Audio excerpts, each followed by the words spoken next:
বর্ধিত 4% ডিএ মে থেকে নয় এপ্রিল থেকে কার্যকর হবে, এই ঘোষণা করেছিলেন মাননীয় মুখ্যমন্ত্রী মমতা বন্দ্যোপাধ্যায়।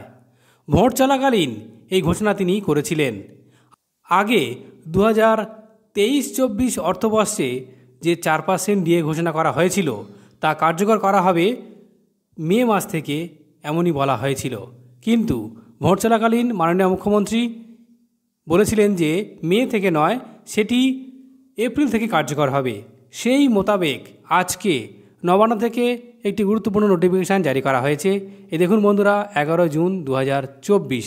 এখানে দেখুন পরিষ্কার বলা হয়েছে, the governor has been please to decide that enhancement of rate of dearness alliance and relief in respect of the employees and pensioner, family pensioner, respectively of the state government and government aided educational institution। তারপরে দেখুন রয়েছে statutory bodies, তারপরে government undertaking, panchayat including panchayat কর্মী, তারপরে municipal corporation, municipalities, local bodies.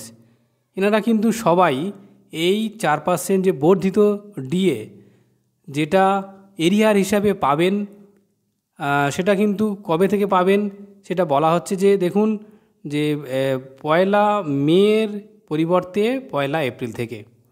এখন যে বিষয়টা গুরুত্বপূর্ণ সেটা হচ্ছে যে এরিয়ার হিসাবে যে ডিএ আপনারা পাবেন সেটা নিশ্চয়ই স্যালারির সঙ্গে আগামী মাসে পেতে পারেন। তো এই ছিল আপডেট। সবাই ভালো থাকবেন, ধন্যবাদ।